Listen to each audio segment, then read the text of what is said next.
नमस्कार दर्शक बंधु जय जगन्नाथ। दर्शक बंधु 2025 मसीहा मार्च मासरे आपण राशि रे किभली शुभ शुभ फल गुड़िक प्राप्ति हम आज अध्याय आलोचना करिबा। मीन राशि रे कौन परिवर्तन घटिबो से विषय जानिबा। आपण राशि रे अधिकांश ग्रहंकर चलन ए मासरे रहिबो। आपण राशि रे रवि बुध शुक्र शनि राहुंकर स्थिति रहिबो। 5 गोटी ग्रहंकर जोग संबंध मीन राशि रे रहिबो। मार्च मास 29 तारिख दिन शनि आपण राशि रे प्रवेश करिवे। मास आरंभ रवि शनि सहित जोग होई द्वादश स्थान रे चलन करिवे। आपण राशि अधिपति बृहस्पति मास सारा तृतीय रे चलन करिवे। आपण राशि पई भाग्याधिपति मंगल चतुर्थ स्थान रे चलन करिवे। दर्शक बंधु ए मासरे अनेक परिवर्तन अनेक किछि हासिल करि पारंती, किछि समस्या मध्य रहिछि। शनि 7.5 प्रभाव रे मध्य आपणकर राशि आहुरी 2.5 वर्ष पर्यंत रहिबो। मार्च मास 29 तारिख दिन ठारू शनिकर चलन आपणकर राशि को रहिबो। एबे मास आरंभ शनि द्वादश रे चलन करुचंती। तेणु शनिकर चलन रहुतिबारु शनि अशुभ रे रहुतिबारु मीन राशि व्यक्ति माने स्वास्थ्य प्रति अधिक जत्नवान हवा आवश्यक। धन अनेक दिगरे व्यय हबार संभावना यह बढ़ाई पारे। मानसिक अस्थिरता प्राप्ति हब। कर्म क्षेत्र रे चाप परिलक्षित हब। तेणु जेहेतु ए मासरे शनिकर चलन रहुची आपण महामृत्युंजय मंत्र प्रत्येक दिन पाठ करंतु। दिन 1 रु 3-4 मध्य कला द्रव्य यथा कला वस्त्र बीरी सोरिष इत्यादि संकल्प करी कौनसी गरीब असहाय लोक किंबा विकलांग लोकंकु दान दे दियंतु। अशुभत्व दूरीकरण हब। महादेवंकर पूजा प्रत्येक शनिवार दिन करंतु। बेलपत्र अर्पण करंतु। प्रत्येक मंगलवार एवं शनिवार दिन श्री हनुमानकर दर्शन करंतु। घरे नियमित 40 पाठ करंतु। मीन राशि व्यक्ति मानक पई ए मासटी किपर रहइबा आसंतु से विषय जानिबा। सर्वप्रथमे जानिबा स्वास्थ्यर स्थिति किपरि रहिबो। आपनकर स्वास्थ्य को नै ए मासरे चिंता अल्प बहुत किछि लागि रही पारे। कारण मास आरंभ 13 तारिख पर्यंत रवि शनिकर जोग द्वादश स्थान रे रहिबो। तत्परे रविंकर चलन आपनकर राशि रे रहिबो। तेणु ए मासरे पाद गोड़े जंत्रणा बेले बेले अनुभव करि पारंती। हृदय जनित रोग वृद्धि बा रक्तचाप जनित समस्या अल्प बहुत बढ़ी पारे। मुंडरे पीड़ा समय समय वृद्धि पाइबार संभावना रही। दर्शक बंधु आपण राशि रे अधिकांश ग्रहंकर जोग रहुची। शुक्र बुधंकर जोग संबंध रहुतिबारु एमाने मध्य आपणकर स्वास्थ्य आरोग्य लाभ क्षेत्र में किसी शुभ फल मध्य ए मासरे प्रदान करिवे। तेणु डाक्तरंकर परामर्श यदि ठीक समय आपण नेबे रोगरु मुक्ति मध्य आपण पाई पारंती। किंतु जे माने वयोज्येष्ठ व्यक्ति रहिचंती सेमानंकर शरीर रे दीर्घकालीन रोग रहिछि से माने यथा संभव सबु समय डाक्तरंकर परामर्श नबा आवश्यक। चतुर्थ स्थान रे मंगल रहुतिबारु मांकर स्वास्थ्यर जत्न अधिक नियंतु। बापांक स्वास्थ्य रे अनेक उन्नति आसीबार संभावना ए मासरे रहिछि।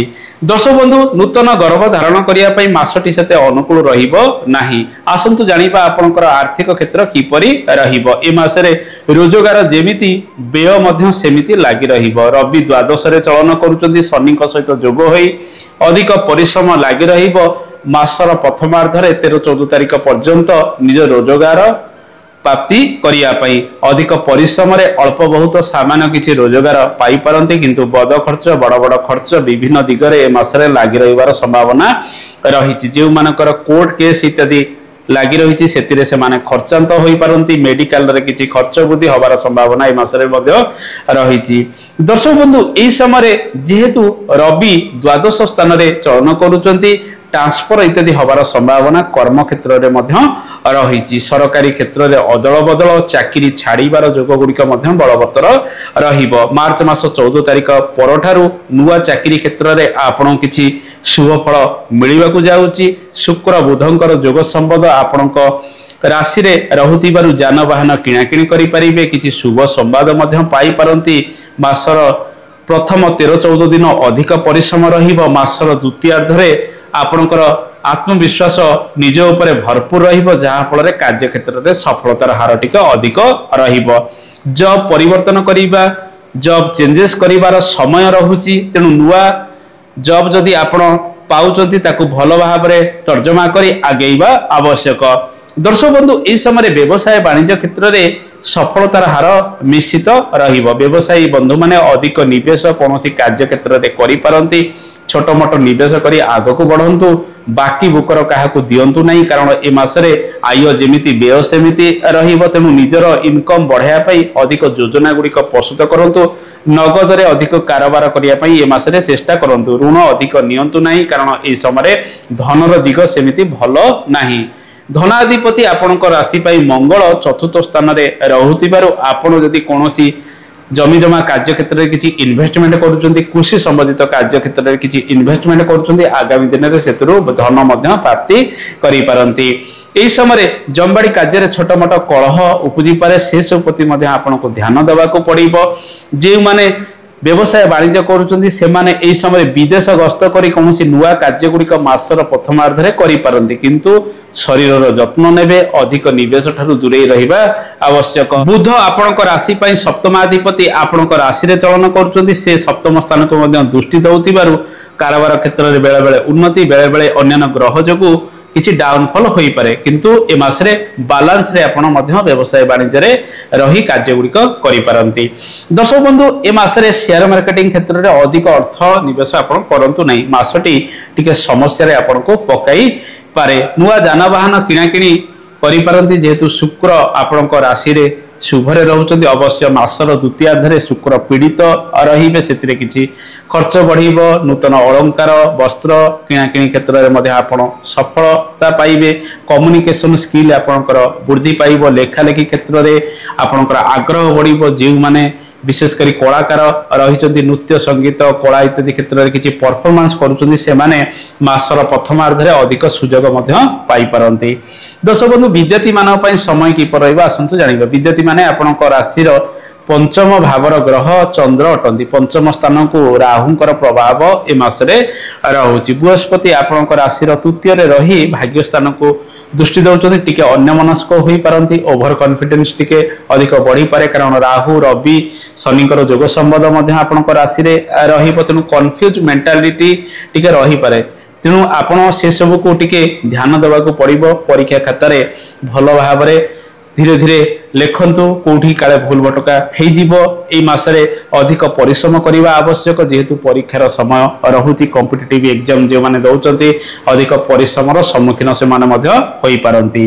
दर्शक बंधु एई मासरे आमे जदि देखिबा वैवाहिक जीवन किपर रहिबो। आपणक राशि रे गुरु सुदी की रवि सुदी एई समय रहु नाही। मार्च मास 14 तारिख पर्यंत काल सुदी रहुतिबारु काल सुदी रे अनेक गुडी शुभ मांगलिक कार्य गुडिक व्यक्ति करितांती किंतु आपणक राशि रे गुरु सुदी रवि सुदी रहु नथिबारु ए मासटी सेते शुभप्रद रहिबो नाही।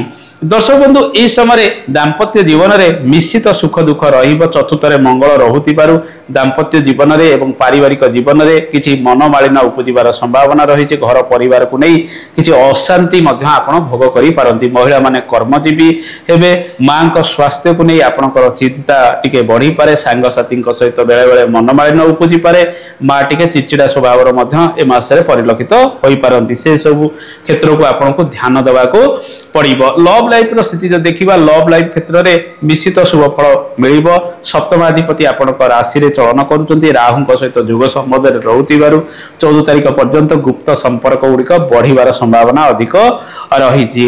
ए मासरे केउ केउ प्रतिकार करिवे आसंतु जानिबा। मंगल अशुभ रे रहउतिबारु प्रत्येक दिन सुंदरकांड पाठ करंतु एवं रवि मध्य मास सारा अशुभ रे रहउतिबारु सूर्य नमस्कार करंतु। प्रातः स्नान प्रत्येक दिन करंतु। आदित्य हृदय स्तोत्रम पाठ करंतु। संक्रांति किंबा रविवार दिन आपण गुड़ गहम इत्यादि दान दे दियंतु। देखिबे शुभ फल गुड़िक वृद्धि पाइबो।